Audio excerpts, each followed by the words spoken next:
मला काही शुगरचा त्रास नाही. पेशंटचा सगळ्यात महत्त्वाचं काय होतं, की मला शुगरचा त्रास नाही, मी कशाला गोळ्या घेऊ, मी कशाला ट्रीटमेंट घेऊ, मला काही नाही. पण बॉडी आतून कितीपत लेवलवर डॅमेज झालेली आहे, पोखरली गेलेली आहे किंवा पूर्ण आतमध्ये किती वाळवी लागलेली आहे आपल्याला माहीत नाही. ब्लड प्रेशर जर दुर्लक्ष केलं त्याच्याकडे तर त्याचा आपल्या हार्ट, किडनी आणि ब्रेनवर काही इफेक्ट असतो का? डायबिटीज म्हणजे तो एक सायलेंट किलर आहे. जसं हायपरटेन्शनबद्दल पण आपला डिस्कस झाला, त्यापेक्षा डेंजरस सायलेंट किलर म्हटलं तर डायबिटीज आहे. सर, तरुण वयोगटामध्ये हे जे आता वाढायला लागले म्हणजे हायपरटेन्शन असेल, डायबिटीस असेल किंवा अदर लाईफस्टाईल डिसीजेस असतील, हे याच एका गोष्टीमुळे त्याचा प्रभाव जास्त आहे का? डायबिटीज जर असेल तर कार्डियाक इक्विव्हॅलंट म्हटलं जातं, जेणेकरून तुम्हाला एक वेळचा अटॅक येऊन गेलाय एवढं सिरियस आपण त्याचं ट्रीटमेंट करणं गरजेचं आहे. डायबिटीजची सुरुवातीला कोणती लक्षणं दिसतात? की आपल्याला खूप वारंवार तहान लागते, ओके वारंवार जेवण करावं असं वाटतं आणि लघवीला सारखं होणं, ओके. हे 2-3 सिम्पटम्स आणि अनएक्सप्लेन वेट लॉस होत असेल तुमचं. त्यांना जर बीपीची गोळी चालू झाली आहे हा. तर ती कधी बंदच नाही होणार. हा. मग तो त्यांचा समज आहे की तो गैरसमज आहे? स्ट्रेस, ताण ह्या सगळ्या गोष्टी कमी जर झाल्या तर डेफिनेटली हे रिव्हर्सिबल आहे. असं नाही की एकदा गोळी चालू झाली की आयुष्यभर ती गोळी लागली.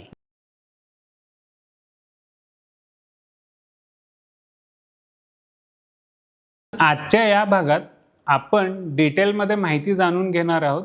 ब्लड प्रेशर, डायबिटीज म्हणजे नेमकं काय असतं, त्याचे संकेत काय असतात आणि सगळ्यात महत्त्वाचं म्हणजे हे लाईफस्टाईल डिसीजेस आपण टाळू शकतो का, या महत्त्वाच्या विषयावर मार्गदर्शन करण्यासाठी आज आपल्या सोबत आहेत डॉक्टर शरद पवार सर, ज्यांनी त्यांच्या अनुभवातून अशा बऱ्याच रुग्णांना निरोगी आरोग्याकडे नेलेलं आहे. चला तर मग नंतर बघू असं न म्हणता आजच आपल्या निरोगी आरोग्याची सुरुवात करूया. सर नमस्कार. मी आरोग्यवारीच्या या पॉडकास्ट सिरीजमध्ये तुमचं मनापासून स्वागत करतो. धन्यवाद. थँक्यू. सर, ब्लड प्रेशर वाढण्यामागची मुख्य कारणं काय राहतात? एक महत्त्वाचं म्हणजे ब्लड प्रेशरसाठी वय, मोस्ट ऑफ द टाइम जास्तीत म्हणजे वेळेला वयस्कर व्यक्ती म्हणजे 40 किंवा 50च्या नंतर ब्लड प्रेशर हे वाढत जातं. याचा अर्थ असा नाही की म्हणजे यंग जनरेशन म्हणजे किंवा कमी वयामध्ये तारुण्यामध्ये वगैरे ब्लड प्रेशर नसतं असं नाही. हायपरटेन्शन इन यंग म्हणून एक मोठी वेगळी एंटिटी आहे, ती पण महत्त्वाची आहे आणि त्याचे कारण थोडे वेगळे असतात.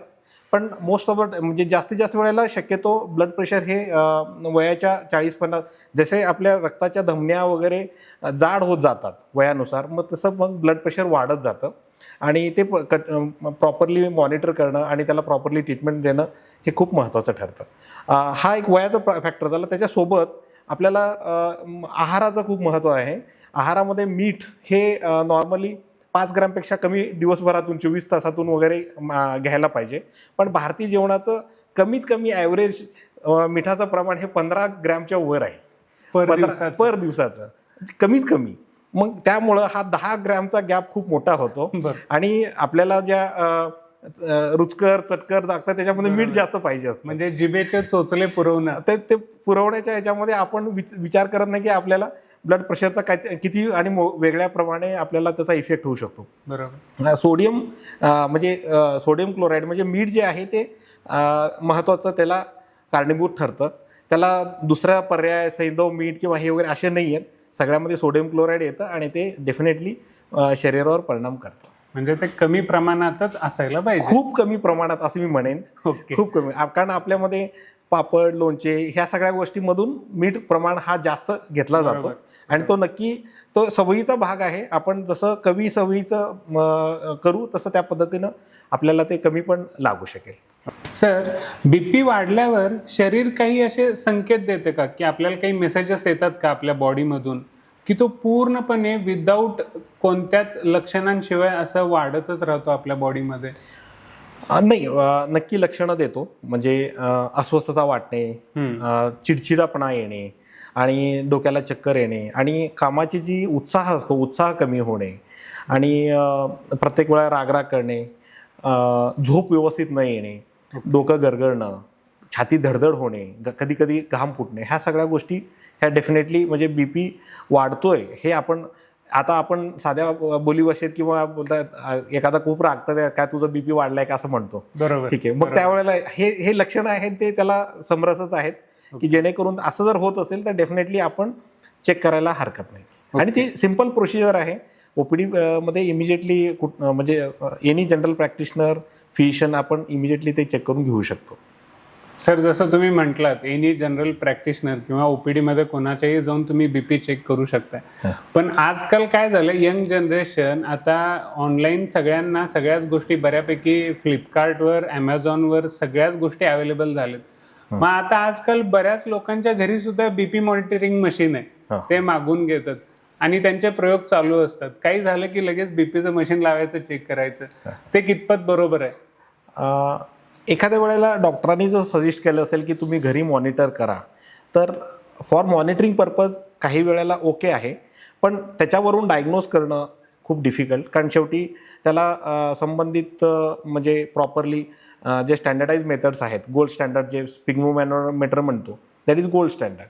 जे मर्क्युरी मॅनोमीटर आहे ते गोल्ड स्टँडर्ड म्हणतो. त्याच्यावर चेक करूनच आपण डायग्नोज करणं किंवा त्याच्यावरून ट्रीटमेंट देणं सुरुवात करणं किंवा ट्रीटमेंट बदलणं, ह्या सगळ्या गोष्टीसाठी म्हणजे महत्त्वाचं आहे. पण एखाद्या वेळेला डॉक्टरांनी सजेस्ट केलं असेल तुम्ही मॉनिटरिंग करा आणि त्यानंतर त्यासाठी यूज करायला हरकत नाही. एखाद्या घरी वगैरे किंवा अडचणीच्या वेळेला आपण त्याचे डेफिनेटली यूज करू शकतो. पण त्याच्यामध्ये काही गोष्टी आणि एरर्स असतात जे प्रॉपरली आपल्याला बघणं गरजेचं आहे. काही वेळेला बीपी एकदम जास्त दाखवलं तर आपण जास्त घाबरून जाऊ आणि आपली बीपी वाढेल. बरोबर, ठीक आहे. म्हणजे जेवढं तंतोतंतपणे ते सांगणं हे वगैरे ह्या सगळ्या गोष्टी थोडं अडचणीच्या पडतात त्या पद्धतीमध्ये. ओके सर, आता काही जणांचा असा देखील प्रश्न असतो की त्यांना जर बीपीची गोळी चालू झाली आहे तर ती कधी बंदच नाही होणार. मग तो त्यांचा समज आहे की तो गैरसमज आहे? काही प्रमाणामध्ये मी म्हणू शकतो की एकदा ब्लड प्रेशरचे हायपरटेन्शन डायग्नोज झालं तर विथ मेडिसिन्स ते आपलं कंट्रोल करत जाणं खूप गरजेचं राहील. पण ओल्ड एजमध्ये जर ब्लड प्रेशर रिलेटेड जर सुरुवात असेल आणि हायर साईडला असेल बीपी, तर शक्यतो ते थोडं कंटिन्यू करायला पाहिजे. मॉनिटरिंग करत जाणं गरजेचं आहे. जर आपण जीवनशैली बदलली, आपण ब्लड प्रेशर वाढायच्या काय गोष्टी आहेत आता आपण ज्या डिस्कशनमध्ये सांगतोय त्या सगळ्या गोष्टी आपण त्यांनी टाळल्या आणि रिव्हर्सल, जसं डायबिटीज रिव्हर्सल म्हणतो तसं hypertension reversal is also possible. पण त्या सगळ्या गोष्टी तुम्ही मेंटेन करत गेलात, स्ट्रेस, ताण ह्या सगळ्या गोष्टी कमी जर झाल्या तर डेफिनेटली हे रिव्हर्सिबल आहे. असं नाही की एकदा गोळी चालू झाली की आयुष्यभर ती गोळी लागली. बरोबर. ती खूप म्हणून पेशंटचा वगैरे खूप जेव्हा अशा गोष्टीमुळे काय होतं की एकदा गरजेचं जरी असलं तरी पेशंट ते म्हणजे त्याला डिनाय केल्यामुळं बरेच पुढचे संभाव्य धोके पण होऊ शकतात. एखाद्या वेळेला टेम्पररी जर गरज पडत असेल तर घ्यायला हरकत नाही आणि पुन्हा मॉनिटर करून ते आपण टेपर करून कमी करून बंद पण करू शकतो. सर, आता जसं आपण सांगतोयच की बीपी कमी करता येतो, म्हणजे ती गोळी बंद होऊ शकते हळूहळू कमी करत डोस. तर बीपी कायमस्वरूपी बंद होण्यासाठी आपल्याला रोजच्या जीवनामध्ये कोणते असे 3-4 प्रभावी बदल त्यांना सुचवता येतील का? डेफिनेटली. आता मुख्यत्वे आहारामध्ये आपलं जसं डिस्कशन झालं तर मिठाचं प्रमाण एकदम अत्यल्प ठेवणं गरजेचं आहे. रेग्युलरली 5 ग्रॅमच्या पेक्षा पण कमी 24 तासामधला आपलं इंटेक हे मिठाचं पाहिजे. आणि ह्याच्यासोबत बाकीचे आहारामध्ये स्निग्ध पदार्थ, ऑइली, स्पायसी, तेलकट ह्या सगळ्या गोष्टी, तळलेले पदार्थ वगैरे ह्या सगळ्या गोष्टी कमी करणं गरजेचं आहे. आणि त्याच्यासोबत आपला जो व्यायाम असतो म्हणजे एरोबिक एक्सरसाइज किंवा ब्रिस्क वॉकिंग वगैरे ह्या कमीत कमी म्हणजे आठवड्यातून 150 ते 170 मिनिट, म्हणजे दिवसातून एक कमीत कमी अर्धा तास तरी चांगलं फास्ट व्यवस्थित वॉकिंग हे खूप गरजेचं आहे. चालण्याने वगैरे मग ह्या सगळ्या म्हणजे आपल्या ब्लड सर्क्युलेशनला वगैरे खूप चांगलं हेल्प होऊन आपले कार्डिओव्हॅस्क्युलर म्हणजे हृदयासंदर्भातले, ब्लड प्रेशर रिलेटेड ह्या सगळ्या गोष्टी आपल्याला आटोक्यात येऊ शकतील. आणि बाहेरचे जे जंक फूड्स आहेत आहारामध्ये, तर मैदायुक्त पदार्थ जे आहेत, बेकरीचे पदार्थ आहेत, हे सगळ्यात घातक आहेत. ह्या सगळ्याचं आपल्याला म्हणजे ते कमी करणं खूप गरजेचं आहे. ओके सर, जसं मगाशी पण तुम्ही उल्लेख केलात की ओल्ड पेशंटमध्ये दिसणं एक वेळ समजून घेऊ शकतो, स्वाभाविक आहे, कारण का रक्तवाहिन्या ज्या म्हणजे थिक होत जातात, कठीण होत जातात, त्याच्यामुळे त्यांच्यामध्ये होतं. बट आता हा नंबर यंग जनरेशनकडे वाढत चाललाय, म्हणजे त्यांना त्या गोष्टी लवकर अफेक्ट करतायत. म्हणजे काही असेल की एखाद्या गोष्टीमध्ये फेल्युअर आलं की ते त्या गोष्टी पचवू नाहीत शकत, कदाचित त्याचा सुद्धा इफेक्ट असा असू शकतो ब्लड प्रेशरला ते वाढण्यासाठी. मग हा यंग जनरेशनचा नंबर आपल्याला कसा कमी करता येईल आपल्या देशामध्ये?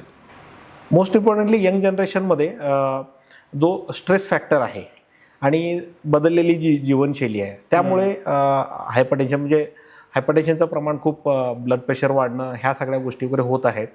तर आहार तर खूप महत्त्वाचाच आहे, ज्याच्यामध्ये हे म्हणजे यंग जनरेशन किंवा वयस्कर ह्या दोघांसाठी पण ते खूप गरजेचं आहे. यंग जनरेशनमध्ये महत्त्वाचं फॅक्टर म्हणजे स्ट्रेस फॅक्टर आहे. आणि कुठल्याही गोष्टीचं प्रेशर घेणं आणि त्यानंतर आपल्या गोष्टी स्ट्रेस कमी करून घेण्यासाठी किंवा आपण ओपन अप होणं म्हणा, डिस्कशन आणि जे आनंदी वातावरणामध्ये राहणं, ह्या गोष्टी कमी होऊन एकोलकोंडीपणा, पुन्हा स्ट्रेस वाढणं आणि वेगवेगळ्या पद्धतीचे प्रेशर, ते प्रेशर सहन करण्यासाठी वगैरे जे काही कौटुंबिक किंवा फॅमिलीचा सपोर्ट वगैरे तो पण व्यवस्थित होणं गरजेचं आहे. तो जर कमी पडला तरी मग स्ट्रेस आणि पुढच्या म्हणजे इश्यूज वगैरे होण्यासाठी ह्या कारणीभूत ठरतात. तर एक महत्त्वाचा प्रश्न मला जसा पडला होता, BP जो आहे ब्लड प्रेशर जर दुर्लक्ष केलं त्याच्याकडे तर त्याचा आपल्या हार्ट, किडनी आणि ब्रेनवर काही इफेक्ट असतो का? डेफिनेटली ब्लड प्रेशरमुळं कुणाला काय झालं असं खूप रेअरली होतं, पण त्याचे जे इफेक्ट्स आहेत म्हणजे बीपीमुळे कुणाला झालं असेल त्याचे इफेक्ट जो आहे तो सगळ्यात मोठा डेंजरस आहे. ओके. मग म्हणून त्याचे जे ते होऊ नये म्हणून त्याचे नियंत्रण करणं हे सगळ्यात महत्त्वाचं आहे. ब्लड प्रेशर अचानकच वाढला तर मग मेंदूमध्ये रक्तस्राव होऊन पक्षाघात म्हणजे पॅरालिसिस होतो आणि हृदयामध्ये अटॅक होण्याची पॉसिबिलिटी खूप वाढून जातात. आणि तुमची एकंदरीत कार्यक्षमता वगैरे पण कमी होते. म्हणजे हे सगळे लाईफ थ्रेटिंग सिच्युएशन्स आहेत. म्हणजे कुणाला कधी होईल सांगणं अवघड आहे, परंतु ते नियंत्रणात जर असेल तर आपण त्या आटोक्यात आणणे सहज शक्य आहे. बरोबर. सर, आता जसं ब्लड प्रेशर आपल्या पॅन इंडियाला म्हणजे सगळीकडे ते अफेक्ट करायला लागलंय, तसंच आणखीन एक आहे जे अफेक्ट करते ते म्हणजे डायबिटीज. म्हणजे आता तर वर्ल्डमध्ये असं झालं की इंडिया म्हणजे डायबिटीजची राजधानी, कॅपिटल ऑफ डायबिटीज असं झालेलं आहे. मग डायबिटीज म्हणजे नेमकं काय असतं आणि शरीरात तो आज इतका कॉमन का झाला आहे? आता इंडिया तरी म्हणजे वर्ल्ड कॅपिटल आहे डायबिटीजसाठी. बरोबर. याच्यामध्ये कारणीभूत असं म्हटलं तर ते मल्टीफॅक्टरल म्हणू शकतो. म्हणजे खूप त्याला कारणं आहेत. म्हणजे एकच कारणामुळे शुगर होतो किंवा डायबिटीज होतो, मधुमेह होतो असं नाहीये. That is multifactorial. त्याला खूप कारणं असतात. त्याच्यामध्ये अनुवंशिकतापणा एक आहे. त्यासोबत डाएट म्हणजे आहार जो चेंज झालेला आहे. म्हणजे पहिला आहार वेगळा होता, आताचा आहार वेगळा आहे. बरोबर. जंक फूड्स आणि त्यानंतर स्ट्रेस, ह्या सगळ्या गोष्टीचा एक मिलाप असा होतो की आणि शेवटी ते रूपांतरित हे मधुमेहावर होतं. आपल्या शरीरामध्ये इन्सुलिन तयार करायची ग्रंथी असते.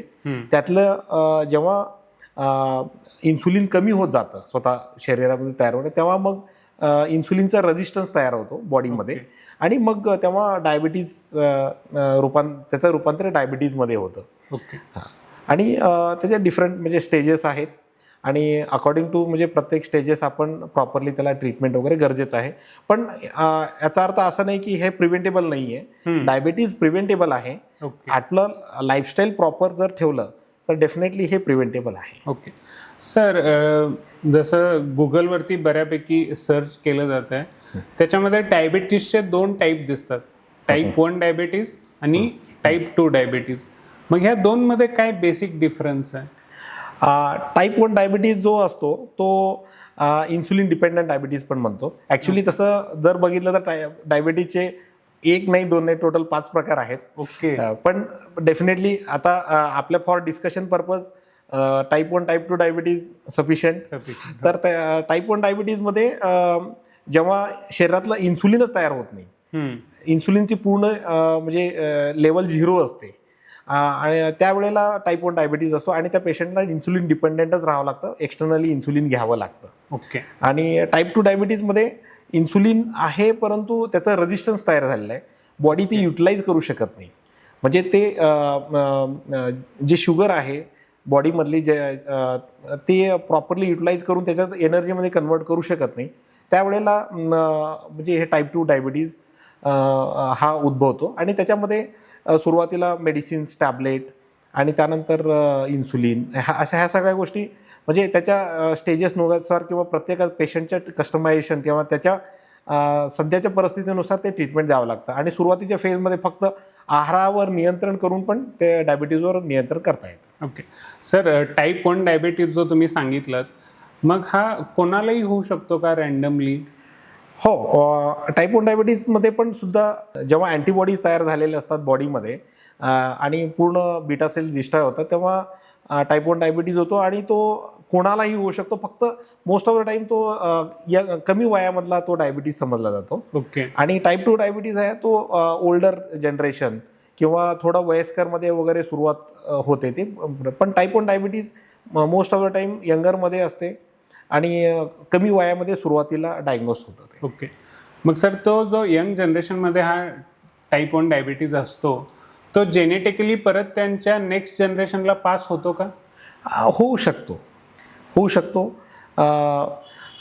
पण डिफिकल्ट, म्हणजे मी पुन्हा डायबिटीजचं फक्त एकच रिझन असं नाही आहे. बरोबर. हां, म्हणजे बॉडीमध्ये जेव्हा चेंजेस होतात, जेव्हा अँटीबॉडीज वगैरे तयार होऊन म्हणजे ॲटोमिन डिसऑर्डर, म्हणजे काइंड ऑफ ॲटोमिन डिसऑर्डर असल्यामुळं स्वतःच्या पेशींच्या अगेन्स्टच व्हाईट सेल्स तयार होऊन ते डिस्ट्रॉय केलं जातं.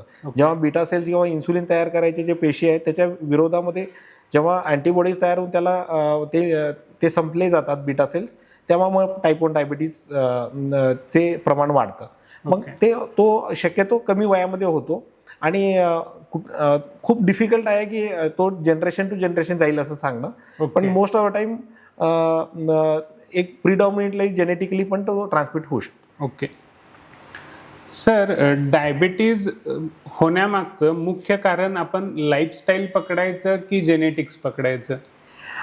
Mostly lifestyle. ओके. हां, कारण जेनेटिक्स म्हटल्यानंतर मग खूप अगोदरच्या पिढ्यांमध्ये पण ते खूप असायला पाहिजे होतं. बरोबर. आता तो आता ट्रिगर झालेला आहे असं म्हणू शकतो. बरोबर. अगोदर पण ते असेल आणि तो थोड्या प्रमाणात असेल, पण आता त्याचा असं रॅम्पंटनेस म्हणतो तसं आता वणवा पेटला असं म्हणतो. बरोबर. तसं तो त्याचा आता वणवा पेटलेला आहे. आणि त्यासाठी जवळजवळ आता आकडा सर 115 मिलियन वरती आलाय आपल्या इंडियामधला. येस.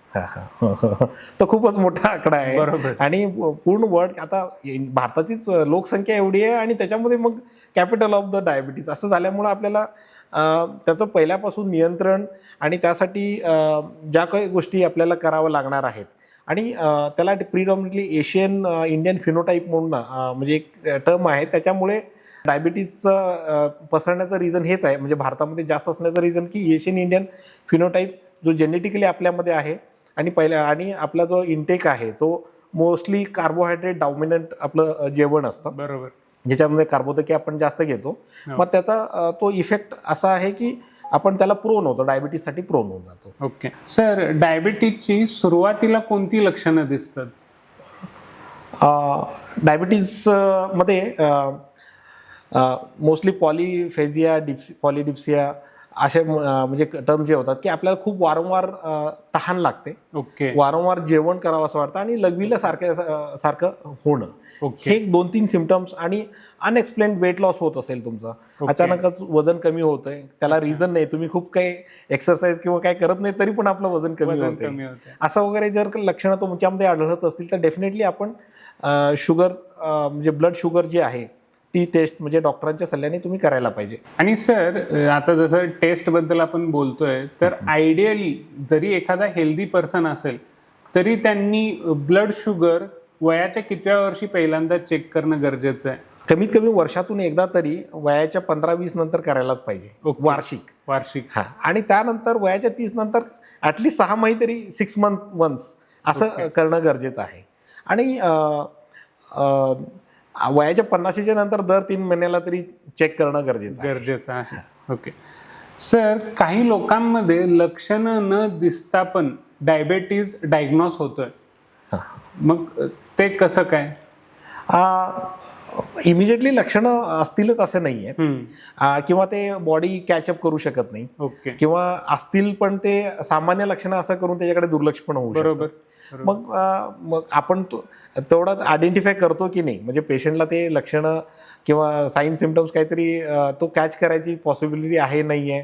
काही वेळेला बऱ्याच वेळेला काय होतं, ती लक्षणं असे नसतात, ते पेशंट येतात दुसऱ्या कारणाने, दुसरा काहीतरी त्रास असतो आणि रुटीन चेकअप किंवा त्या आजाराशी निगडीत चेक करताना आपल्याला संशय आल्यानंतर आपण एखादी शुगर रिलेटेड चेक केलं तरी आणि शुगर दाखवते.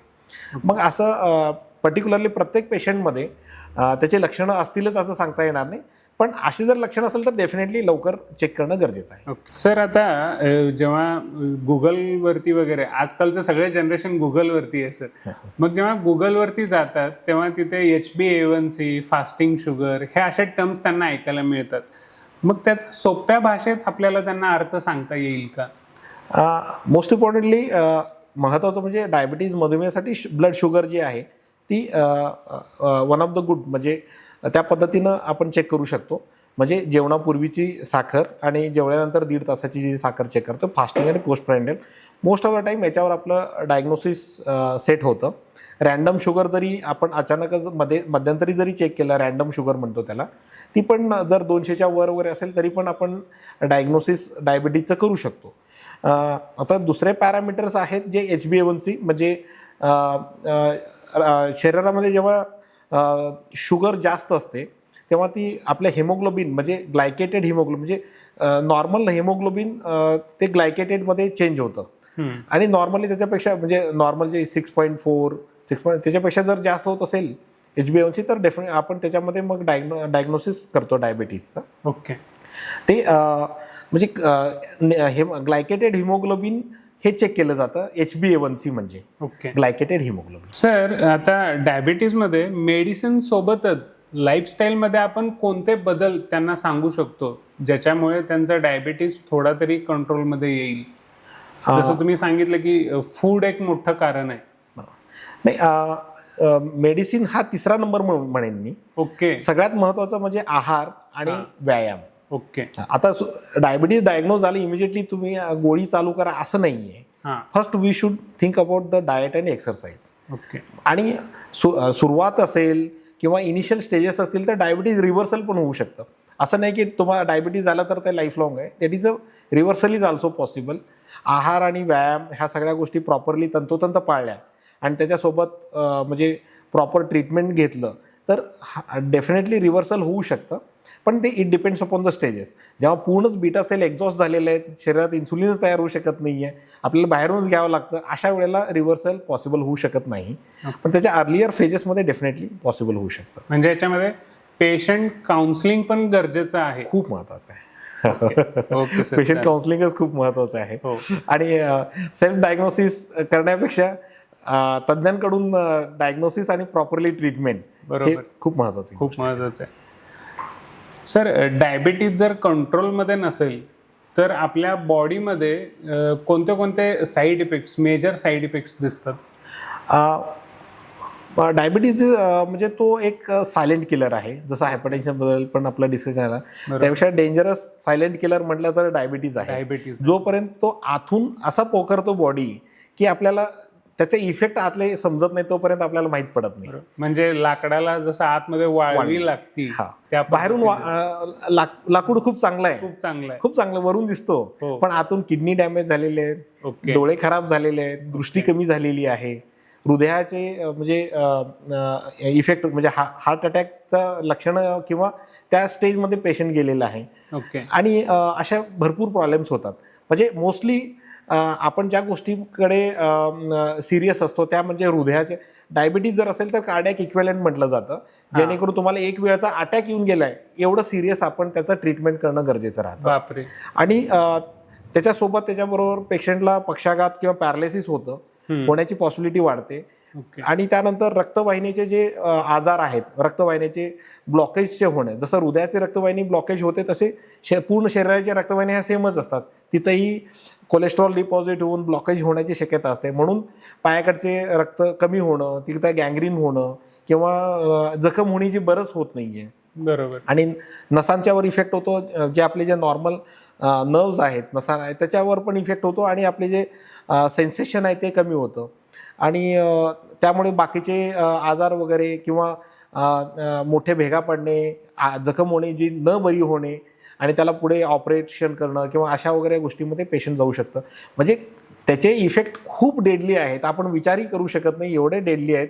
म्हणून डायबिटीजला कधीही कॅज्युअल न घेता त्यावेळेला त्याला नियंत्रित ठेवणं, त्याला लगाम घालून ठेवणं, मी तर म्हणेन त्याला लगाम घालून ठेवलं तर आपल्या शरीराला आपल्या आतून पण काही प्रॉब्लेम होणार नाही, तब्येत व्यवस्थित राहील. आणि मला काही शुगरचा त्रास नाही, पेशंटचा सगळ्यात महत्त्वाचं काय होतं की मला शुगरचा त्रास नाही, मी कशाला गोळ्या घेऊ, मी कशाला ट्रीटमेंट घेऊ, मला काही नाही. पण बॉडी आतून कितीपत लेवलवर डॅमेज झालेली आहे, पोखरली गेलेली आहे किंवा पूर्ण आतमध्ये किती वाळवी लागलेली आहे आपल्याला माहीत नाही. आणि त्याचे जेव्हा इफेक्ट होतात, जेव्हा अचानक अटॅक येतो त्यावेळेला तो गोष्ट अचानक आलेला नसतो, तो आपण केलेला दुर्लक्ष असतो. बरोबर. आणि तुम्ही आपण जर म्हणजे त्या प्रॉपरली ट्रीटमेंट जर करत असलो तर आपण ती वेळ वाचू शकत असतो. पण त्याला जे केलेलं दुर्लक्ष आहेत, एखादी गोष्ट अचानक अटॅक आला, अचानक नसतो तो, त्याच्या अगोदरच्या बऱ्याच गोष्टी आतल्या आत घडत जातात ज्याच्याकडे आपण शरीराच्या लक्षणाकडे वर दुर्लक्ष करत गेलो असतो. बरोबर. सर, लाईफस्टाईल डिसीजेस म्हणजे नेमकं काय, आणि त्याचा नंबर पण हल्लीच्या काळात वाढत चाललाय लाईफस्टाईल डिसीजेसचा? आपल्या जीवनशैली रिलेटेड ज्या म्हणजे आता सध्याच्या जे डिसऑर्डर्स आहेत, आजार आहेत, ते सगळं आपल्याला लाईफस्टाईल डिसऑर्डर्समध्ये असं कन्सिडर केले जातं. आणि मोस्टली ते नॉन कम्युनिकेबल या कॅटेगरीत येतात. अगोदरचे जे आजार होते ते एक दुसऱ्याला संसर्गजन्य असायचे, पण हे असंसर्गजन्य असं म्हणू शकतो. आणि हे आपल्या जीवनशैलीमुळे, आहारात झालेल्या बदलामुळे आणि आताच्या सध्याच्या ज्या वातावरणामुळे ह्या सगळ्या गोष्टी जे काही चेंज झालेल्या आहेत त्या सगळ्या ह्या नॉन कम्युनिकेबल आणि लाईफस्टाईल डिसऑर्डर्समध्ये आपण कन्सिडर. त्याच्यामध्ये शुगर म्हणजे डायबिटीज, हायपरटेन्शन, कार्डियक डिसऑर्डर्स आणि फॅटी लिव्हर आणि मेंटल डिसऑर्डर्स. म्हणजे आपण अजून एक महत्त्वाचं लाईफस्टाईलमध्ये जे आपण केले जातात ते म्हणजे मेंटल डिसऑर्डर्स.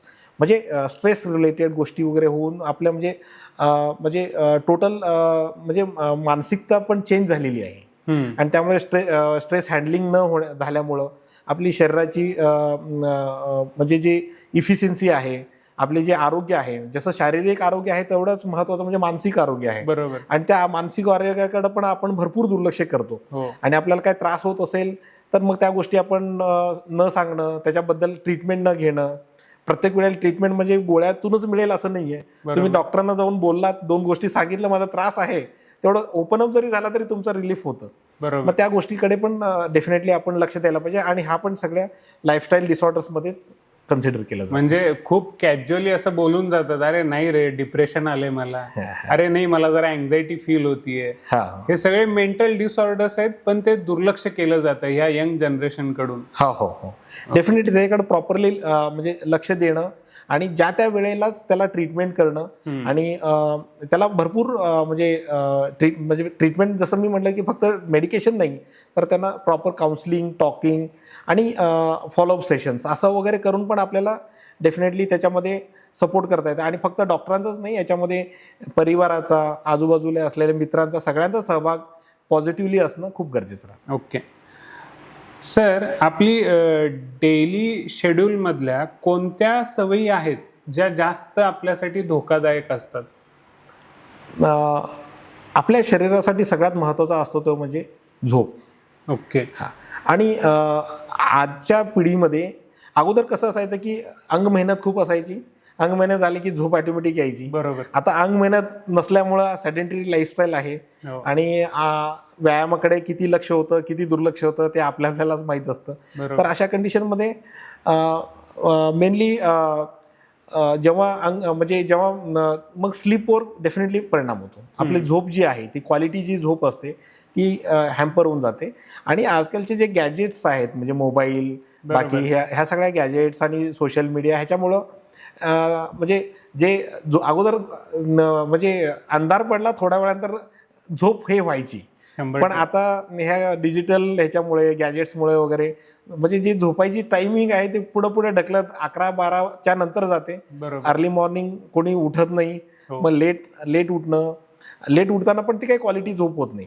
मग त्यामुळे आणि टिल झोपेपर्यंत आपण मोबाईलच्या स्क्रीनवर असल्यामुळे तिचे रेडिएशन्स ते म्हणजे डोळ्यांवर त्याचा इफेक्ट होतो. आणि ती म्हणजे आपली म्हणजे माइंड म्हणत नाही की झोप म्हणून, म्हणजे अजून अलर्ट फेजमध्ये ठेवलं जातं. आणि शरीराचे कॉर्टिझॉल लेवल्स जे एकदम म्हणजे दुसरे म्हणजे हार्मोन्स आहेत जे आपल्या शरीराला सगळ्या पद्धतीनं हानिकारक आहेत, त्या सगळ्या हार्मोन्स हायर लेवलला ठेवले जाते, मग त्याचा इफेक्ट स्ट्रेस होणं आणि बाकीचे याच्यावर इफेक्ट व्हायला होतात. म्हणून झोप मी म्हणेन सगळ्यात महत्त्वाची आहे आणि चांगली झोप ज्याला येईल तो त्याला चांगलं वरदान आहे असं म्हणेन. ओके, म्हणजे तो सर्वात सुखी माणूस. हो. म्हणून मग सर तरुण वयोगटामध्ये हे जे आता वाढायला लागले म्हणजे हायपरटेन्शन असेल, डायबिटीस असेल किंवा अदर लाईफस्टाईल डिसीजेस असतील, हे याच एका गोष्टीमुळे त्याचा प्रभाव जास्त आहे का? डेफिनेटली, म्हणजे त्याचा खूप मोठा वाटा आहे. म्हणजे आता 20 ते 40 वयोगटामध्ये हे प्रॉब्लेम्स वाढताना दिसत आहेत आपल्याला. नाही, सुरुवातीला काय म्हणजे जेव्हा झोप जरी नाही झाली तरी बॉडी त्याला अकॅम्प्टाईज करायचा प्रयत्न करते, पण एक लेवल असतं की जिथंपर्यंत त्याचा बॉडीचा थ्रेशोल्ड असतो त्याच्यापेक्षा पण जास्त आपण ताणतो. जेव्हा म्हणतो ना आपण झोप खूप ताणतोयस तू, मग ते खरोखर ते फक्त झोपेलाच ताणत नाही तर आपण पूर्ण बॉडीला ताणत. ज्याला बॉडीला रिलॅक्सेशन पाहिजे ते रिलॅक्सेशन जर मिळत नसेल तर डेफिनेटली त्याचे इफेक्ट हे तर दाखवणारच. ते इफेक्ट मग दुसऱ्या पद्धतीने मग दर्शवायला चालू होतं, आपल्याला आजार चालू होतात. बरोबर. म्हणजे मानसिक आजार म्हणू शकतो किंवा जे आपण लाईफस्टाईल डिसऑर्डरची जे आहेत, शुगर, बीपी, कार्डियाक रिलेटेड, ह्या सगळ्या गोष्टी वगैरे हे सुरुवात तिथून होऊ शकते. ओके सर, यामध्ये आपल्याला डाएट आणि एक्झरसाइज याच्यात सर्वात जास्त चुका काय करतात लोक? सगळ्यात जास्त चुका म्हणजे त्याबद्दल अलर्टनेस जो असतो तो कमी ठेवतात.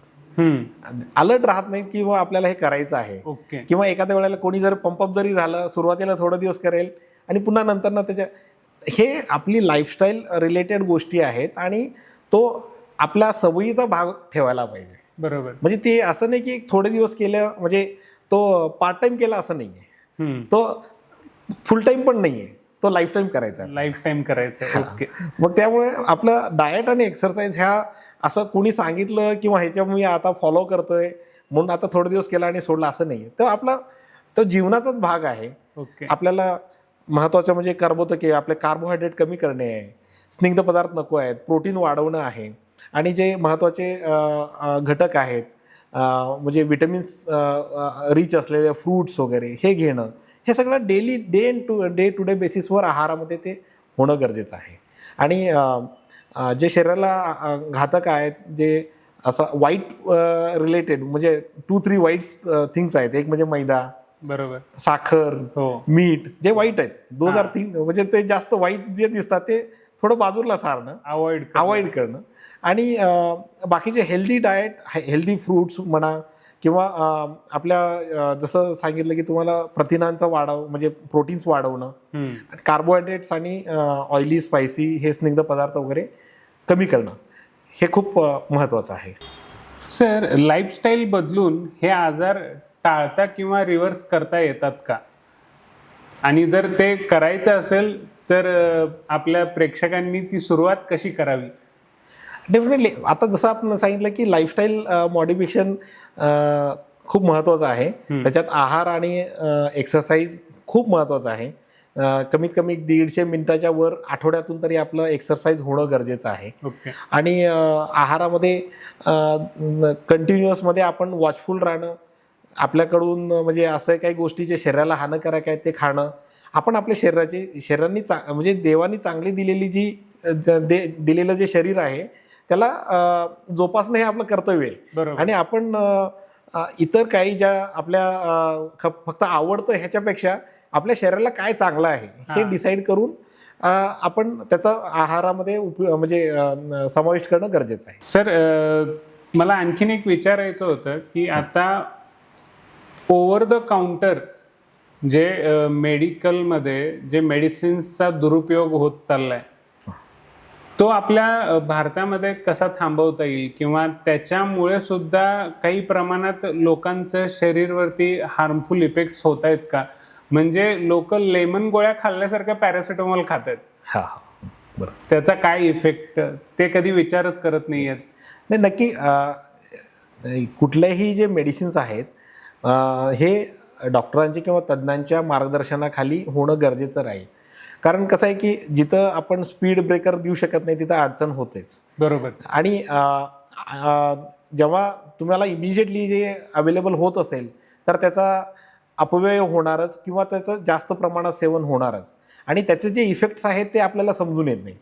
आता भरपूर पेशंट्स असतात जे over the counter pain killers घेतात. पेन किलरचं कसं होतं, सुरुवातीला थोडं बरं वाटेल डेफिनेटली, मग नंतर त्याची सवय व्हायला चालू होते. थोड्या थोड्या प्रमाणात जरी म्हणजे आपल्याला शरीरामध्ये वेदना होत असतील तरी मग आपण इमिजिएटली पेन किलर घेणं, मग त्याचा ते ॲब्यूज म्हणजे तो वापरपेक्षा ॲब्यूज व्हायला चालू होतो. ओके. त्याचा अति वापर होऊन जातो आणि त्याचा आणि असे बरेच पेशंट आहेत की त्या पेशंट्सना नंतर समजलं की आपली किडनी डॅमेज झालेली आहे. ओके.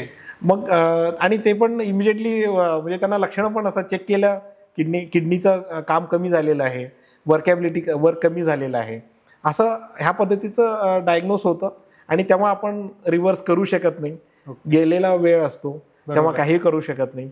मग आपल्याला फक्त मग तेच मेंटेन करणं किंवा तिथून मग ट्रीटमेंट वगैरे ह्या सगळ्या गोष्टी होतात. म्हणजे आपण जे स्वतःहून ओढावून घेतलेल्या गोष्टी आहेत ते आपण डेफिनेटली त्याच्याबद्दल ओव्हर द काउंटरमध्ये अजून एक इश्यू काय होतो की त्याच्याबद्दल इन डिटेल नॉलेज नसतं आणि किती प्रमाणात सेवन करणं हे माहीत नसतं.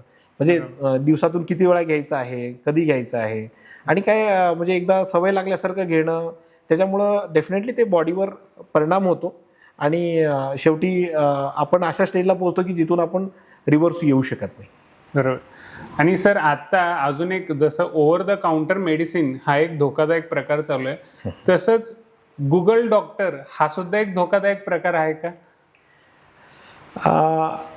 नक्कीच. कारण कसं होतं की आता अगोदरपासून ट्रीटमेंट जे म्हणजे ट्रेडिशनल डॉक्टर्स आणि मॉडॅलिटी आहे त्याच्यामध्ये आणि गुगल डॉक्टरचा खूप डिफरन्स होतो.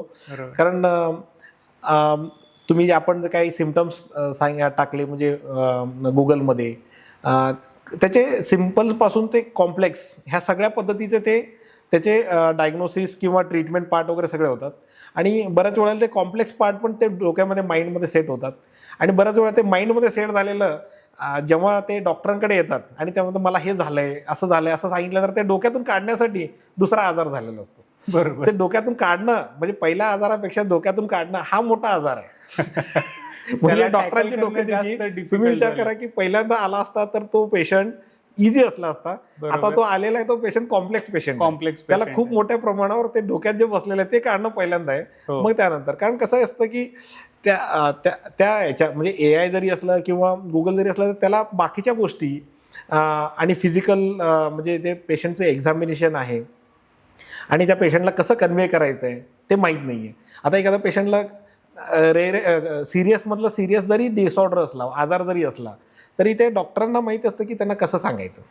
त्यांच्या अटेंडरला सांगणं म्हणा किंवा हे वगैरे असं भरपूर म्हणजे असतं आणि तो समोरचा म्हणजे पेशंट किंवा ते पचवू शकतो की नाही, त्यांची मेंटल स्टेबिलिटी आहे की नाही, मानसिकता आहे की नाही, ह्या सगळ्या विचार करून, कारण शेवटी डॉक्टर पण एक माणूसच आहे, त्याला तो काय विचार करणार की समोरच्याला काहीतरी असं सांगितलं काय त्रास होईल, अचानकच त्याच्या मनावर काहीतरी परिणाम होऊ शकतो. म्हणून आपण जेव्हा गुगलमध्ये सर्च करतो तेव्हा सिम्पल डायग्नोसिस पासून कॉम्प्लेक्स, आता हेडेक होत असेल, डोकं दुखायला लागलं, मला डोकं म्हणजे आय हॅव अ हेडेक, तो आपल्याला डोकं दुखते म्हणून जर सर्च केलं तर त्याच्यामध्ये कॉम्प्लेक्समध्ये ब्रेन ट्युमरपर्यंत येतं. मग त्या गुगलमध्ये सर्च केलेल्या त्या माणसाला ते ब्रेन ट्युमर झालेलंच आहे असं वाटतं. हो. आपण म्हणजे एक डिसऑर्डर आहे फायनल इयर डिसऑर्डर. MBBSच्या फायनल इयरमध्ये जेव्हा सगळे डिसऑर्डर्स म्हणजे जेवढ्या व्याधी आणि आजार आहेत जेव्हा म्हणजे आपण रीड करत असतो तेव्हा असं काय वाटतं की हे सगळे आजार मला झालेले आहेत. बरोबर.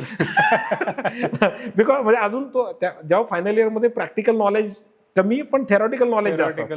मग त्यावेळेला असं वाटतं की हा आजार म्हणजे काही लक्षणं यातले माझ्यामध्ये पण दिसत आहेत तर डेफिनेटली मला हा आजार झाला असेल. बरोबर. मग तो फायनल इयर सिंड्रोम किंवा फायनल इयर डिसऑर्डर जे आहे ते डोक्यातून खूप अवघड जातं. ते मोस्टली पुढे म्हणजे समजून जाते की आपल्याला असं काही नाही, पण जेव्हा ते फक्त रीड केल्यामुळं बरोबर त्यातले काही लक्षणं आपण त्याला म्हणजे कोरिलेट केलं जातो आणि म्हणतो की नाही आपल्याला असं झालं असेल. हा प्रॉब्लेम हा गुगलमध्ये होतो आणि त्या पेशंटला अननेसेसरी वेगवेगळे प्रॉब्लेम्स वगैरे होऊन मोस्ट ऑफ द टाइम मग सायकोलॉजिकल इलनेस पण होण्याची पॉसिबिलिटी असते. ओके सर, आता जसं आपण सगळ्या एक जनरल पेशंटसाठी पण थोडंसं फार माहिती विचारली आहे, तुम्ही बऱ्यापैकी चांगली माहिती आपल्याला दिली आहे. सर मला डॉक्टरांसाठी पण एक प्रश्न विचारायचा होता. म्हणजे आत्ताच्या काळामध्ये डॉक्टरांचं सुद्धा जसं जे ICU मध्ये कंटिन्यू काम करतायत, जसं जे एकदमच क्रिटिकल केअर प्रोव्हाइड करतायत, त्यांचं लाईफ एक्सपेक्टन्सी कमी होत चालली आहे. म्हणजे त्यांच्या ह्या एकदम बिझी शेड्यूलमुळे. तर त्यांना आपल्याला काय मेसेज सांगता येईल? आता सिम्पलमध्ये सांगायचं तर डॉक्टर आकाश, तुम्हाला मी सांगितलं काल मीच झोपलेलं नाही राहत. बरोबर. त्यामुळे मी आता ह्या पोझिशनमध्ये नाही की मी दुसरे कुठले पेशंट डॉक्टरांना सांगू शकेन. पण तरी पण कसं आहे की this is a part and parcel of the life. आपण ते पत्करलेलं आहे. आणि ICU मध्ये जे इंटेन्सिव्हिस्ट आहेत किंवा इंटेन्सिव्ह केअर डॉक्टर्स वगैरे आहेत, त्याचं लाईफ डिफिकल्ट आहे. एमर्जन्सीज हँडल करणारे जे डॉक्टर्स आहेत, लाईक गायनेकॉलॉजिस्ट, ऑर्थोपेडिशियन, जे एमर्जन्सी ब्रांचेस म्हणतो आपण, त्या डेफिनेटली त्यांच्या सगळ्यांसाठी तो हार्ड टाईम असतो. पण काही गोष्टी ह्या पॅशनच्या मुळे ते होऊन जातं. बरोबर. पण त्याच्यामुळे डेफिनेटली आपल्या शरीरावर इफेक्ट होतो. Life expectancy he as per the studies 10 years कमी झालेली आहे. ओके. डॉक्टरांची म्हणजे जे एमर्जन्सी ब्रांचेसमध्ये आहेत, त्या डॉक्टरांची लाईफ एक्सपेक्टन्सी ऑलमोस्ट 10 yearsनी कमी झालेली आहे. तर त्यासाठी फक्त profession is not your life. बरोबर. मग त्याच्यासोबत पण तुमची स्वतःची life, family life, social life, ह्या सगळ्या गोष्टी मेंटेन करत गेलात आणि शरीराकडे पण जेवढं रिक्वायर्ड गोष्टी आहेत, म्हणजे ॲडिक्वेट स्लीप, इंटरमिटंट ब्रेक्स, ह्या सगळ्या गोष्टींनी याच्यावर आपल्याला डेफिनेटली म्हणजे वे आउट किंवा आपल्याला मार्ग मिळू शकतो नक्की. ओके, चालेल सर. सर, आता आपण एखाद्या व्यक्तीला डायबेटीज, BP किंवा इतर लाईफस्टाईल डिसीजेसपासून जर दूर राहायचं असेल, तर त्याचा एक परफेक्ट हेल्दी डे कसा दिसायला हवा? त्याच्यामध्ये डेफिनेटली जसं आपण डिस्कस केलं, त्याच्या डाएट, जेवणामध्ये तो म्हणजे तो बाय डिफॉल्ट असं नाही की आज एवढंच करायचं आहे, पण बाय डिफॉल्ट डाएट रिलेटेड गोष्टी आणि एक्सरसाइज ह्या गोष्टीकडे डेफिनेटली लक्षपूर्वक केलेलं राहायला पाहिजे. महत्त्वाचं म्हणजे तो तुमचा परफेक्ट डे जो म्हणतो ना, त्याच्यामध्ये चांगली झोप झालेली पाहिजे. बरोबर. एक 7 ते 8 तासाची चांगली झोप व्हायला पाहिजे मिनिमम. आणि तुम्ही शक्यतो लवकर उठायला पाहिजे. मग त्यानंतर आपल्या पूर्ण दिवसाचा सुरुवात ही म्हणजे फ्रेशअप झाल्यानंतर एक अर्धा ते पाऊण तास म्हणजे एक्सरसाइजला देणं गरजेचं आहे. आणि मॉर्निंग अवर्समध्ये हेल्दी ब्रेकफास्ट आणि हेवी ब्रेकफास्ट ओके हे घेणं गरजेचं आहे. सकाळी तुम्ही राजासारखं जेवलं पाहिजे, संध्याकाळी एकदम म्हणजे बेगरसारखं जेवलं पाहिजे. ओके. बेगरसारखं जेवलं पाहिजे असं म्हणतो. म्हणजे कमी खाल्लं पाहिजे संध्याकाळी. आणि डेफिनेटली मॉर्निंगला हेवी हेल्दी ब्रेकफास्ट घेणं आणि नंतर दुपारी किंवा संध्याकाळी स्नॅक्स वगैरे तुम्ही घेऊ शकतो. ओके. आणि दिवसभर पण मन प्रसन्न ठेवणं आणि कुठल्याही पद्धतीचा स्ट्रेस कुठल्याही कारणाने न येणं, आपल्यामुळे दुसऱ्याला स्ट्रेस येऊ नये, दुसऱ्यांचा स्ट्रेस आपल्यावर येऊ नये, ह्या गोष्टी मेंटेन करत आणि पूर्ण दिवसभर आनंदात आणि प्रफुल्लित राहायला पाहिजे. म्हणजे जसं सर राहतायत आत्ता हसत खेळत, सेम तसंच आपल्या सगळ्यांना सुद्धा दिवस पूर्ण घालवायचे. सर, मला आता थोडंसं कार्यक्रम जसं आपला छान रंगतदार झाला, तसं त्याच्यामध्ये आणखीन थोडंसं एक रॅपिड फायर, म्हणजे मला छोटे छोटे क्वेश्चन्स विचारायचे होते त्याच्यामध्ये शेवटच्या भागात तुम्हाला. ओके, नक्की. सर, आता काही जणांचं म्हणणं असतं की डायबिटीज आहे तर शुगर नाही, गुळ खा. मग ते कसं, शुगर वर्सेस जागरी काय त्याच्यामध्ये? ऍक्च्युली साखर आणि गुळ हे एक दुसऱ्याचे भाऊच आहेत. ओके. आणि म्हणजे त्याचा जो सोर्स आहे तो पण सेम आहे, ऑलमोस्ट प्रोसेसिंग पण ऑलमोस्ट सेम आहे, आणि त्याचा शरीरावर जो होणारा तो परिणाम पण सेम आहे. शक्यतो दोन म्हणजे गुळ चांगलं आणि साखर वाईट असं नाहीये, दोन्ही वाईटच आहेत. आणि शक्यतो दोन्हीही अवॉइड करायचं. आणि इन्क्लुडिंग नाही, त्यातल्या त्यात दोघांपैकी कोण दोन्ही वाईट आहेत पण त्यातल्या त्यात कमी वाईट असं म्हणून कोणीतरी म्हटलं तर मग शुगर म्हणजे गुळ म्हणूया. ओके. पण शक्यतो दोन्हीही आपण अवॉइड केलेलं बेटर. सर, नैसर्गिक वातावरणात जाऊन सकाळचं वॉक चांगलं की जिम मध्ये 1 तास एक्सरसाइज करणं चांगलं? आपल्या शरीरासाठी जसं म्हटलं की आठवड्याभरातून 150 मिनिटाच्या वर व्यायाम आणि mostly aerobic exercise, fast brisk walking हे जास्त महत्त्वाचं आहे. चांगल्या मोकळ्या वातावरणामध्ये फास्ट वॉकिंग करतोय, फक्त आरामात चालत चाललोय असं नाही आहे, त्याचं काही शरीराला एवढा इफेक्ट होणार नाही. पण डेफिनेटली जेव्हा कंटिन्युअसमध्ये म्हणजे आपण एक्सरसाइज करतो किंवा फास्ट वॉक करतो, तेव्हा मग सुरुवातीला म्हणजे कार्बोहायड्रेट्स हे वगैरे युटिलाइज होत जातात आणि त्यानंतर मग थोड्या फेज नंतर मग आपले स्निग्ध म्हणजे जे आपलं शरीरामध्ये जे मेद आहे तो त्याचं प्रमाण कमी होतं. मग ते डेफिनेटली त्यामुळं असं एक्सरसाइज हे महत्त्वाचं रादर दॅन जिम. सर, आता फास्टिंग आणि इंटरमिटेंट फास्टिंग हे असे प्रकार बऱ्यापैकी सोशल मीडियावरती पण बरेच इन्फ्लुएन्सर येऊन सांगतात. त्याच्यामुळे अलीकडची जनरेशनसुद्धा इन्फ्लुएन्स होऊन त्या गोष्टी करतीये. त्याचं काय त्यांच्यासाठी बेनिफिट्स आहेत? इंटरमिटंट फास्टिंग ओके आहे, परंतु कसं आहे ती कंटिन्युटी वगैरे थोडं डिफिकल्ट पडतं. आणि फास्टिंग नंतर महत्त्वाचा प्रॉब्लेम काय होतो, बिंज इटिंग जो होतो, एकदम जास्त जेवलं जातं किंवा अचानक आहाराचं सेवन केल्यामुळे बॉडीवर लोड होतो, तो जास्त प्रॉब्लेमॅटिक होऊ शकतो. म्हणून कुठलेही जे हॅबिट म्हणजे आपण जे अंगीकारणार आहे ते कंटिन्युटीमध्ये ठेवणं खूप गरजेचं आहे. थोड्या दिवसासाठी केलो आणि सोडलो म्हटलं तर त्याचा म्हणजे आपल्या शरीराला जे बेनिफिटपेक्षा त्याचा लॉस जास्त होतो. म्हणून आपण जे हेल्दी हॅबिट्स जे करणार आहे ते कंटिन्युटीसाठी ठेवणं गरजेचं आहे. बरं सर, आपण आपल्या कार्यक्रमात सांगितलं की फक्त दिवसाला 5 ग्रॅम मीठ असायला पाहिजे. पण जर आपल्या इंडियन कल्चरचं जर फूड तुम्ही पाहिलं किंवा पान वाढणे ज्याला म्हणतात की त्याच्यामध्येच ऑलरेडी सर 5 ग्रॅम मीठ तिथं आणि लिंबू बाजूला ठेवला जाते. भाजीतून मिळणारं मीठ आमटीतून किंवा पातळ्यातून ते बोनस झालं. 5 ग्रॅम तर मीठ सर ते ऑलरेडी ताट्यामध्ये वाटलं जातं. मग ते कसं कंट्रोल करायचं? नाही, डेफिनेटली आपल्या त्या सवयीचा भाग आहे. आपण म्हणजे टप्प्याटप्प्यामध्ये तरी डेफिनेटली आपली ती सवय बदलू शकतो आणि कमीत कमी मिठावर येऊ शकतो. आणि आपण टार्गेटच आपल्याला काय होतं की आपल्याला माहीत नाही त्याबद्दल, त्याचे दुष्परिणाम माहीत नाहीत. मग ह्याच्यामुळं सगळे तो इश्यू होऊन जातो. आणि त्यासाठी आपण डेफिनेटली सुरुवातीला त्याच्याबद्दल जागरूक राहणं आणि मग त्याचं इंटेक कमी करणं हे गरजेचं आहे. सर, आता शेवटचे 2 महत्त्वाचे मुद्दे आपल्याला आपल्या प्रेक्षकांना सांगायचे आहेत. त्याच्यामध्ये पहिले येणार आहे 1 गुड हॅबिट आणि 1 बॅड हॅबिट. म्हणजे एक चांगली सवय जी त्यांनी उद्यापासून किंवा हा कार्यक्रम बघितल्यापासून सुरुवात करायला पाहिजे आणि एक बॅड हॅबिट जी त्यांनी कायमसाठीची बंद करायला पाहिजे. एक म्हणजे बॅड हॅबिट म्हटलं तर लेट नाईट स्लीप. ओके. ती लवकरात लवकर म्हणजे यंग जनरेशनला तरी बंद करायला पाहिजे. बरोबर. आणि good habit early morning exercise. Okay. ती डेफिनेटली स्टार्ट करायला पाहिजे.